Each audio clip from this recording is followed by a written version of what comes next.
News room में जो लोग होते हैं उनको अंदाजा नहीं होता। नीतीश कुमार हमारे पास ब्रांड है। बिहार की 40 की 40 सीटें नीतीश कुमार जीतेंगे और नीतीश कुमार ही जीतेंगे। उत्तर प्रदेश, झारखंड में ऐसा रिजल्ट आने वाला है और सिर्फ नीतीश कुमार जी की वजह से कि जिस गुजरात को ये मॉडल बना के पेश कर रहे हैं, उस गुजरात में नीतीश कुमार के चाहने वाले 23% से ज्यादा लोग हैं और गुजरात में इनका क्या रिजल्ट आने वाला आप देख लीजिएगा। नमस्कार, आप देख रहे हैं 4 PM बिहार और मैं हूं अभिषेक मिश्रा। देखिए, हमारे साथ इस वक्त जेडीयू के एमएलसी खालिद अनवर हैं। पूरे बिहार की यात्रा करके लौटे हैं और जाहिर तौर पर पूरे बिहार को घूम कर लौटे हैं, तो उस पर भी बात होगी। और जेडीयू इन दिनों पूरी तरह से चुनाव के मोड में नजर आ रही है। जेडीयू के नेताओं से बातचीत इसलिए भी जरूरी हो जाती है। बिहार के मुख्यमंत्री नीतीश कुमार पार्टी के एक एक नेताओं से मिल रहे हैं, उनसे फीडबैक ले रहे हैं। 2 दिनों तक उन्होंने मुख्यमंत्री आवास में बैठक की है और घंटों की बैठक की है। प्रखंड अध्यक्षों से मिले हैं, एक एक कर सबसे बातचीत की है। खालिद अनवर साहब पूरी तरह से ऐसा लगता है चुनाव के मोड में हैं। और जब हम लोकसभा चुनाव की बात करें तो बार बार ये कह रहे हैं नीतीश कुमार लगातार ये बयान दे रहे हैं कि देश में लोकसभा के चुनाव पहले हो सकते हैं, तो वो सिर्फ बयान नहीं दे रहे हैं। ऐसा लगता है जैसे उनकी तैयारी भी इसी लिहाज से है कि बस 2023 में लोकसभा के चुनाव होने जा रहे हैं।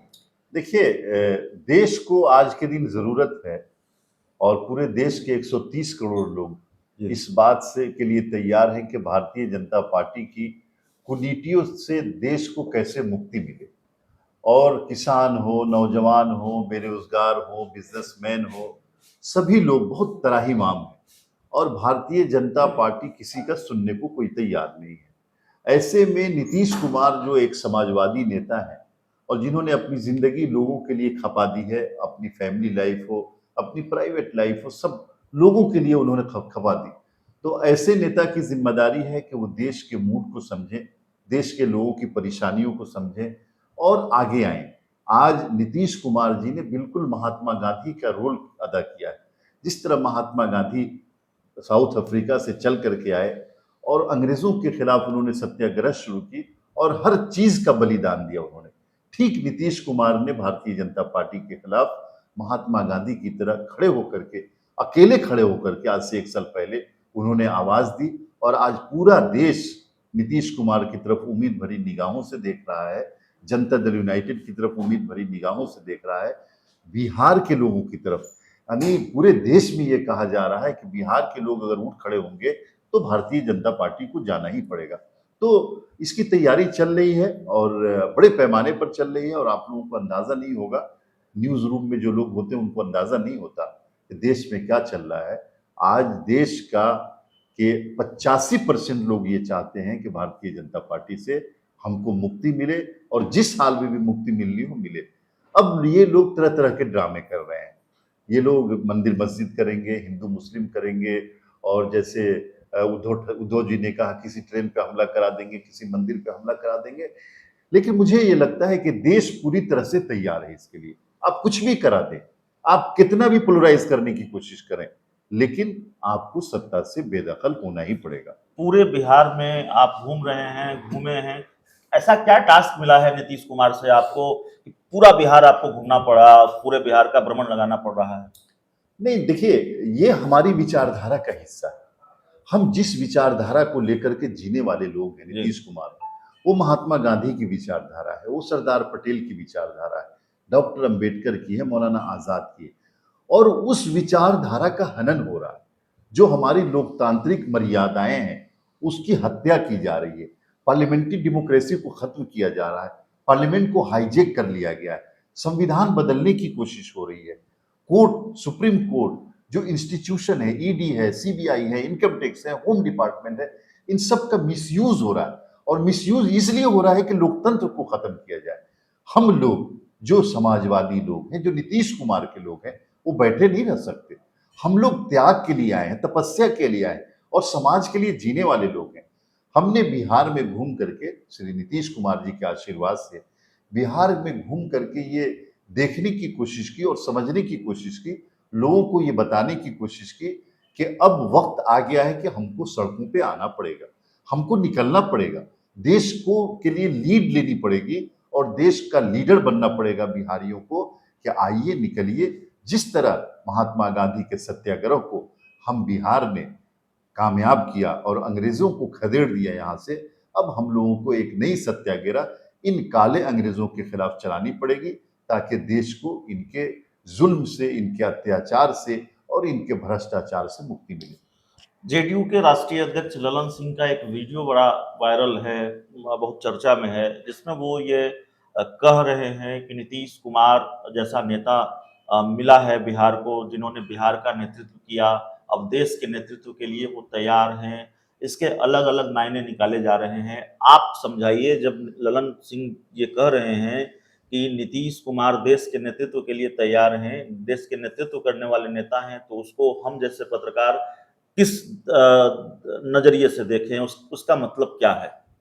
देखिए, बहुत साफ सुथरी बात है, क्योंकि पत्रकारों की भी कई क्वालिटी होती है और आप लोग बहुत अच्छे लोग हैं।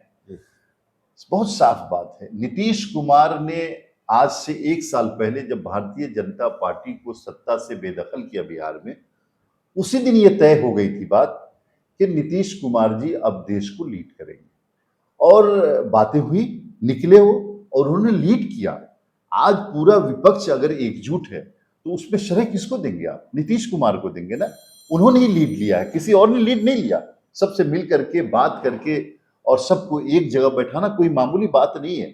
तो ये हमारे राष्ट्रीय अध्यक्ष, जनता दल यूनाइटेड के जो राष्ट्रीय अध्यक्ष हैं ललन सिंह जी ने जो बातें कही, वो तो सब जमीन पे उतरी हुई बातें हैं कि आज नीतीश कुमार पूरे देश का लीड कर रहे हैं, पूरे विपक्षी एकता के लिए उन्होंने काम किया और विपक्ष एकजुट हुआ। वो सारा लेकिन जब जब आप कहते हैं कि नीतीश कुमार देश के नेतृत्व के लिए तैयार हैं, और खासकर मैं आपसे बात कर रहा हूं, आपने बिल्कुल लाल किले जैसा बैकग्राउंड लगाया, वहां नीतीश कुमार को सम्मानित किया, उसकी भी चर्चा खूब रही है उस इफ्तार पार्टी की। तो फिर ये मायने निकाले जाते हैं, ये मतलब निकाला जाता है कि क्या आप ये कह रहे हैं, क्या आप नीतीश कुमार को प्रधानमंत्री पद के उम्मीदवार के रूप में देख रहे हैं, उस चेहरे के रूप में देख रहे हैं? जेडीयू कम से कम ऐसा देख रही है। देखिए, ये बात मैं कई बार कह चुका हूं और आप लोग कई बार ये बात कह चुके हैं। असल मसला क्या, समझिए इसको। भारतीय जनता पार्टी और उनके लोग ये चाहते हैं कि विपक्ष में प्रधानमंत्री की कुर्सी के लिए झगड़ा शुरू हो जाए और ये झगड़ा शुरू कराने की कोशिश कई बार मीडिया के माध्यम से की गई कि प्रधानमंत्री पद का उम्मीदवार कौन है, नीतीश कुमार है, केजरीवाल है, कौन है।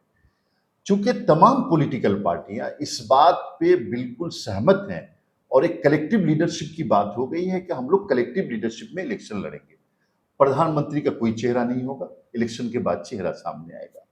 भारतीय जनता पार्टी ये चाहती है कि नहीं, ये सही नहीं हो रहा है, प्रधानमंत्री का चेहरा किसी को बनाओ ताकि झगड़ा शुरू हो। तो इसीलिए माने मतलब निकाले जाते हैं। ये बार बार बात कही जा रही है कि हमारे गठबंधन में, विपक्षी एकता में कोई प्रधानमंत्री का चेहरा नहीं, लेकिन सारे लीडर इस लायक हैं कि प्रधानमंत्री बने। हम चाहते हैं कि नीतीश कुमार जी प्रधानमंत्री बने, लेकिन हम तो इलेक्शन कलेक्टिव लीडरशिप में लड़ने जा रहे हैं। अगर नीतीश कुमार जी लीडरशिप दे रहे हैं, देश का नेतृत्व दे रहे हैं, तो महात्मा गांधी कौन से प्रधानमंत्री बने थे? क्या प्रधानमंत्री महात्मा गांधी तो नहीं बने थे, जेपी तो कुछ नहीं बने थे। उन्होंने देश को एक रुख दिया, एक इनकलाब शुरू किया, एक सत्याग्रह शुरू की, देश आजाद हुआ, महात्मा गांधी अलग हो गए। तो क्या जरूरी है कि कोई भी कोशिश सत्ता के लिए की जाए? ये भारतीय जनता पार्टी के लोग सत्ता के लिए कोशिश करते हैं, सत्ता हथियाने के लिए। हमारे नेता के सामने कुर्सी नहीं है, हमारे नेता के सामने मिशन है कि देश को भारतीय जनता पार्टी से कैसे मुक्ति मिले, ये मिशन हम पूरा करेंगे। कुर्सी मिले ना मिले उससे क्या मतलब। एक आखिरी सवाल है, 2024 का जो लोकसभा चुनाव होगा, या नीतीश कुमार अगर ये करें कि चुनाव पहले होंगे, तो जब भी लोकसभा के चुनाव होंगे 2019 से अलग हो, 2014 माफ कीजिएगा 2019 से अलग होंगे, इसलिए कि 2019 में नीतीश कुमार और बीजेपी ने साथ मिलकर चुनाव लड़ा था, एनडीए को 40 में से 39 सीटें आई थी। अब 2024 में या लोकसभा के चुनाव में नीतीश कुमार को बिना बीजेपी के चुनाव लड़ना है और बीजेपी को बिना नीतीश कुमार के चुनाव लड़ना है। ऐसे में चुनौती ज्यादा किसकी बड़ी देख रहे हैं? क्या आप ये चुनौती मानते हैं अगर आप बीजेपी के बिना चुनाव लड़ रहे हैं तो, या फिर आपको ये भरोसा है कि अगर आप महागठबंधन के साथ हैं, लालू यादव के साथ हैं, तो ज्यादा मजबूत हैं? देखिए, हम लोगों ने कभी किसी पे भरोसा नहीं किया, या भरोसा करना ये शब्द सही नहीं होगा, यानी डिपेंड नहीं हुए किसी पे। निर्भरता नहीं रही। हाँ, किसी पे निर्भरता नहीं रही। नीतीश कुमार हमारे पास ब्रांड है, और ये जहां खड़े होंगे वहीं जो है ना लाइन लग जाती है। आज के दिन नीतीश कुमार पूरे देश के लिए एक ब्रांड हो गए। और मैं आपको अभिषेक जी, मैं बड़ी बात नहीं कह रहा हूं, आप देखिएगा कि बिहार की 40 की 40 सीटें नीतीश कुमार जीतेंगे, और नीतीश कुमार ही जीतेंगे। उत्तर प्रदेश, झारखंड में ऐसा रिजल्ट आने वाला है, और सिर्फ नीतीश कुमार जी की वजह से। आपको पता नहीं होगा कि उत्तर प्रदेश का माहौल क्या है, और तकरीबन जो है ना 20-22% ऐसे वोटर हैं उत्तर प्रदेश में जो नीतीश कुमार जी की वजह से नाराज होकर के बीजेपी से अलग हो गए। झारखंड का वही हाल है। तो ये झारखंड, बिहार और उत्तर प्रदेश, ये 3 स्टेट में बिल्कुल सफाया होने जा रहा भारतीय जनता पार्टी का। और आपको ये सुन के हैरत होगी कि जिस गुजरात को ये मॉडल बना के पेश कर रहे हैं, उस गुजरात में नीतीश कुमार के चाहने वाले 23% से ज्यादा लोग हैं। और गुजरात में इनका क्या रिजल्ट आने वाला आप देख लीजिएगा, मध्य प्रदेश में क्या रिजल्ट आने वाला देख लीजिएगा। तो नीतीश कुमार को कोई ये समझता है कि बिहार के लीडर हैं, बिहार के मुख्यमंत्री हैं, इनको तो इतनी सीटें आई। नीतीश कुमार को समझ नहीं पा रहे हैं लोग। ये एक इतना बड़ा चेहरा है नीतीश कुमार, जिनकी वजह से कर्नाटका कांग्रेस पार्टी जीती। आपको अंदाजा नहीं होगा कि कर्नाटका में नीतीश कुमार के वोटर कितने, पटेल वोटर कितने। 170 सीटें ऐसी हैं देश में लोकसभा की जहां नीतीश कुमार डायरेक्ट प्रभावित करते हैं। 1 लाख से लेकर 3 लाख उनके वोटर हैं।